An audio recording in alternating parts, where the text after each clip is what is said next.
It was clear today that the Foreign Affairs Department has finally issued the notice of termination. So Yes. it's now a done deal. Now we're supposed to count 180 days. Yes. What is the effect offhand, the direct effect, the immediate effect? Well, of course, offhand, that means all of the planned activities are now in question, whether they would push through with it or not. I mean, what would be the point, if there is already a notice of termination and you have budgets and expenses laid out, no? So maybe they can still complete whatever activities were planned that fall within those 180 days.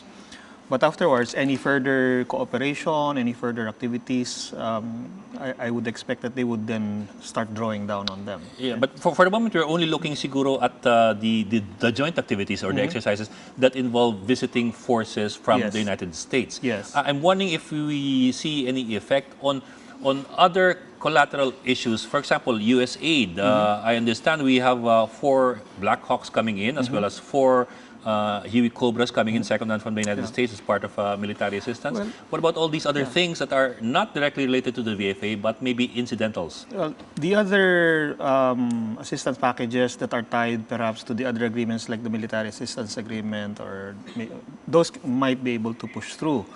The thing is, this is basically mostly hardware related.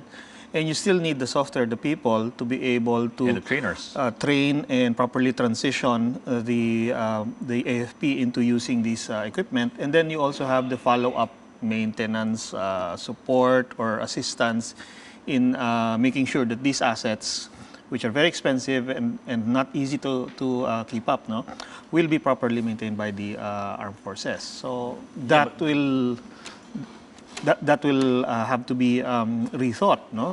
You're going to probably have to consider even greater expenses on the part of the Philippines in order to continue using these assets that they acquire from the United States. Well, do you think the Americans will push for a renegotiation? Because people are saying after this president is out of power, the next one will want a renegotiation.